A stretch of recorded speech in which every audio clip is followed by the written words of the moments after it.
Namun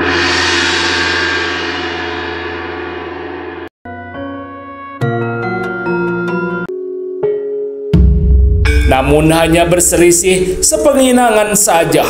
Manakala mereka berlima telah keluar dari padukuhan itu, terlihat dari arah utara sebuah pasukan segelar sepapan terdengar begitu riuh memasuki padukuhan itu di saat malam telah menjadi wayah sepi uwong. Atas permintaan Eyang Prabu Guru Dharma Siksa, aku telah membawa pasukan prajurit kawali segelar sepapan ke padukuhan ini, jauh melampaui dari sekitar 100 orang prajurit yang aku pinta untuk membawa tawanan ke kota Raja Kawali, berkata Pangeran Citraganda ketika sudah berada di atas pendopo rumah Ki Bekal. Pasti Prabu Guru Dharma Siksa menitipkan beberapa amanat kepadamu, Pangeran, berkata Putri Sang kepada Pangeran Citraganda. Benar, salah satunya adalah pasukan yang kubawa ini harus masuk ke padukuhan ini dari arah utara setelah wayah sepi uwong. Sebuah amanat yang belum aku pahami, berkata Pangeran Citraganda bercerita tentang amanat Prabu Guru Dharma Siksa kepada dirinya. Mendengar cerita dari Pangeran Citraganda itu, terlihat Putri Sang dan Gajah Mada saling beradu pandang. Nampaknya mereka tengah membaca kemana arah pikiran dan pesan dari Prabu Guru Dharma Siksa, yang dikenal juga seorang yang sangat mumpuni dalam hal siasat peperangan. Maisa Muksa, lekas katakan apa yang kamu pikirkan, berkata Putri Sang kepada Gajah Mada sambil tersenyum, seperti telah membaca bahwa Gajah Mada sepertinya telah menangkap pesan tersirat dari Prabu Guru Dharma Siksa itu. Ada satu pelajaran hari ini datang dari Sang Prabu, bahwa kita harus membaca pikiran seorang musuh dalam sebuah keadaan tertentu. Dan Sang Prabu telah dapat menangkap jalan pikiran musuh yang telah mulai kehabisan perbekalannya, pasti akan mencari sebuah tempat yang dapat mendukung perbekalan mereka. Nampaknya pikiran pihak musuh telah tertuju di padukuhan ini, di mana dipastikan secepatnya telah menyebarkan petugas telik sandinya jauh sebelum malam. Itulah sebabnya Sang Prabu telah meminta pasukan prajurit kawali ini masuk dari arah utara setelah wayah sepi uwong, berkata Gajah Mada membaca pesan tersirat dari Prabu Guru Dharma Siksa itu. Dapat diterima dan aku baru memahaminya, berkata Pangeran Citraganda setelah mendengar penjelasan dari Gajah Mada. Pangeran Jayanegara, katakan yang kamu dapat dari pesan tersirat Prabu Guru Dharma Siksa itu, berkata Putri Sang kepada Pangeran Jayanegara. Nampaknya beberapa bagian telah diwakilkan oleh Gajah Mada. Aku hanya sedikit menambahkan bahwa pihak musuh akan berangkat keluar dari hutan persembunyiannya besok pagi, berkata Pangeran Jayanegara. Eyang Prabu Guru juga telah menitipkan pesan bahwa pasukan segelar sepapan ini diserahkan sepenuhnya kepada Kakang Putri Sang. Besok di saat matahari terbit, sebuah pasukan dari kota Raja Kawali akan keluar dari gerbang kota raja sebelah timur, berkata Pangeran Citraganda kepada Putri Sang. Mendengar perkataan Pangeran Citraganda, terlihat Gajah Mada dan Pangeran Jayanegara langsung mengarahkan pandangannya ke arah guru mereka itu. Menangkap pandangan kedua muridnya itu, terlihat Putri Sang menarik napas panjang dan sedikit tersenyum memandang ke arah Pangeran Citraganda. Pangeran Citraganda, katakanlah sejujurnya, apakah kamu ada sedikit rasa cemburu manakala Prabu Guru Dharma Siksa menyerahkan seluruh pasukan di padukuhan ini kepadaku, berkata Putri Sang kepada Pangeran Citraganda. Terlihat Pangeran Citraganda menangkap sebuah pandangan mata Putri Sang yang begitu sangat tajam masuk penembus jiwanya ketika dirinya seperti merasa bertelanjang. Aku tidak dapat membantah atas sedikit rasa cemburu manakala yang Prabu Guru Dharma Siksa menyerahkan pasukan di padukuhan ini kepada Kakang Putri Sang dan bukan kepadaku, di mana semula aku berharap dapat belajar menjadi seorang senapati sebuah pasukan besar, berkata Pangeran Citraganda tidak malu lagi mengungkapkan isi hatinya dan berkata dengan jujur. Siapapun seorang raja pasti akan berlaku sama, tidak akan membiarkan sang putra mahkota berada di garis depan sebuah peperangan. Itulah sebuah wujud cinta kasih seorang raja kepada putranya. Amanat Prabu Guru Dharma Siksa itu aku terima sepenuhnya. Sementara itu, aku akan meminta kalian bertiga sebagai senapati pengapitku Semoga peperangan ini menjadi pelajaran berharga untuk kalian, berkata Putri Sang kepada Gajah Mada, Pangeran Jayanegara, dan Pangeran Citraganda. Demikianlah terlihat Putri Sang telah memberikan beberapa penjelasan tentang apa yang harus mereka lakukan besok pagi. Diam-diam Pangeran Citraganda memuji pemahaman Putri Sang tentang berbagai gelar dan siasat peperangan. Besok kita akan menghadapi musuh dengan sebuah gelar perang Garuda Ngelayang. Aku akan berada di depan sebagai paruh, sementara Gajah Mada dan Pangeran Jayanegara sebagai panglima utama di sayap masing-masing. Terakhir, Pangeran Citraganda akan menjadi panglima di ekor gelar pasukan siap siaga, berubah menjadi cakar Garuda, menyapu kekuatan musuh. Kita juga harus menyimpan sepertiga pasukan sebagai prajurit cadangan yang siap terjun di medan pertempuran di waktu yang tepat, berkata Putri Sang kepada Gajah Mada, Pangeran Jayanegara, dan Pangeran Citraganda yang mendengarkannya dengan penuh perhatian. Mengapa harus menyisakan sepertiga pasukan kita? Bertanya Pangeran Citraganda kepada Putri Sang. Hanya sebuah muslihat agar pihak musuh menduga kekuatan kita lemah hingga akan berusaha secepatnya menyelesaikan peperangan dengan kekuatan penuh. Di saat napas mereka berada di ujung kelelahan, kita kejutkan mereka dengan tenaga cadangan itu, berkata Putri Sang menjelaskan siasatnya. Kembali Pangeran Citraganda memuji kemampuan siasat perang lelaki muda di hadapannya itu. Sementara itu di malam terlihat sudah mendekati pagi ketika Ki Bekal dan Ki Jagaraga berpamit diri untuk datang ke rumah Ki Buyut di padukuhan sebelah.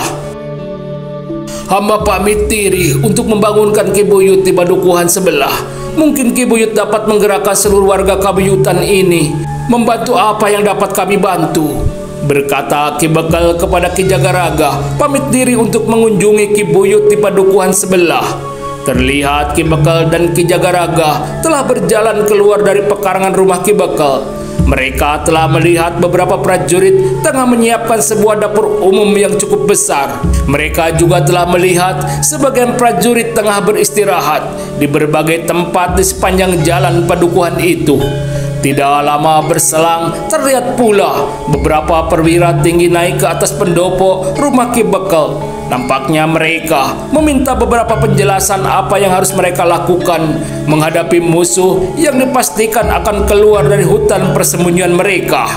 Kepada para perwira itu, Putri Sang kembali memberikan penjelasan sekaligus menyatukan bahasa isyarat yang akan mereka pakai di medan perang nanti. Masih ada waktu, setelah matahari naik sepenggalah, kita berangkat menyongsong musuh, berkata Putri Sang memberikan kesempatan para perwira dan prajurit kawali untuk beristirahat sejenak. Sementara itu pagi di padukuhan itu memang masih nampak remang-remang, meski di ujung timur bumi telah terlihat sedikit tebaran cahaya kuning di langit. Setelah para perwira itu pergi menemui para bawahan mereka, terlihat Putri Sang, Gajah Mada, Pangeran Jayanegara, dan Pangeran Citraganda hanya bersandar di dinding kayu sekadar melepaskan kepenatan mereka setelah semalaman tidak tidur. Sudah ada prajurit yang menangani para tawanan. Biarlah ke-10 biksu itu ikut bersamaku, berkata Gajah Mada kepada Putri Sang. Sebagaimana yang dikatakan oleh Gajah Mada, di pekarangan rumah Ki Bekal terlihat beberapa prajurit menggantikan para biksu menjaga para tawanan.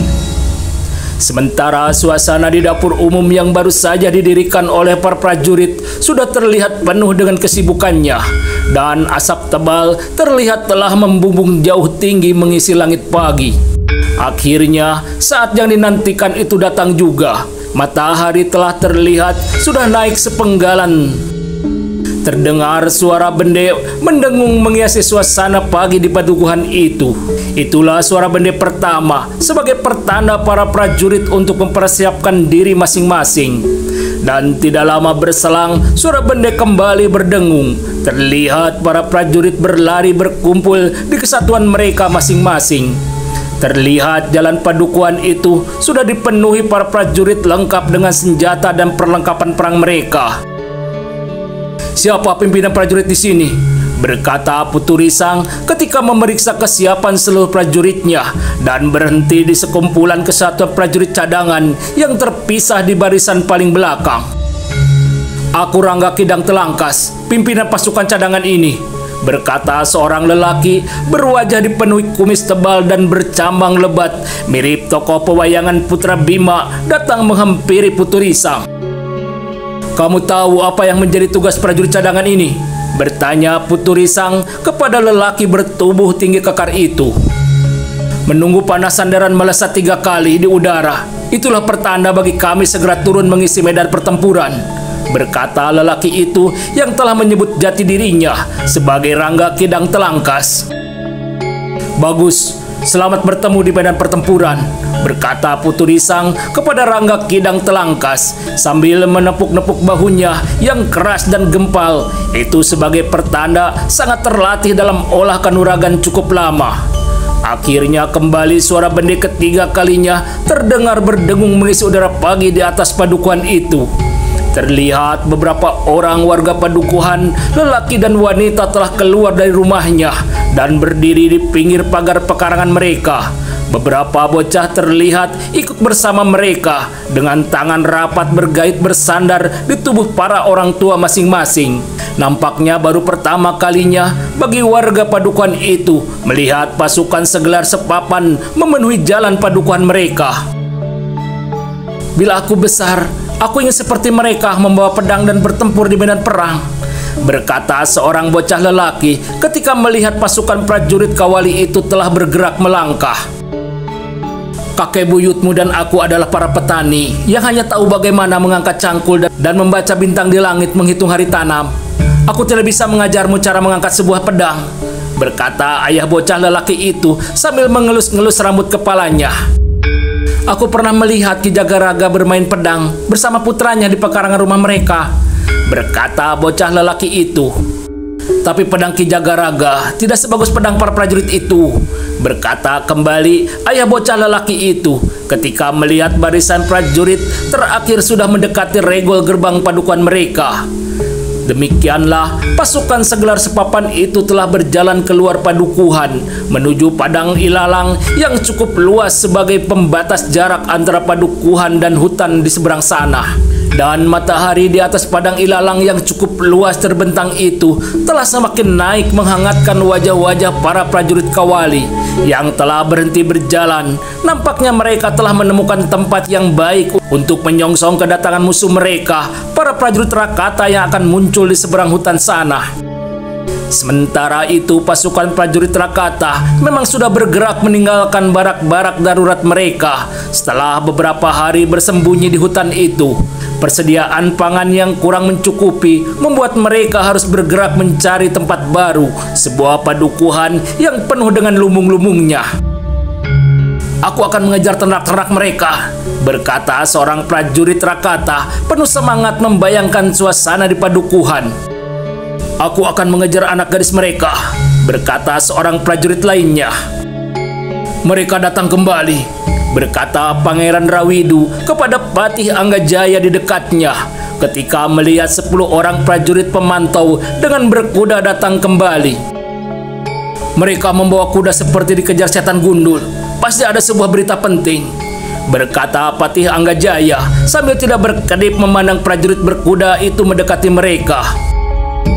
"Ampun tuanku, kami telah melihat pasukan segelar sepapan memenuhi padang ilalang," berkata salah seorang prajurit itu di hadapan Pangeran Rawidu dan Patih Anggajaya. "Gila, apakah mereka dapat terbang secepat itu sudah ada di hadapan kita?" berkata Pangeran Rawidu seperti tidak percaya dengan apa yang baru saja didengarnya.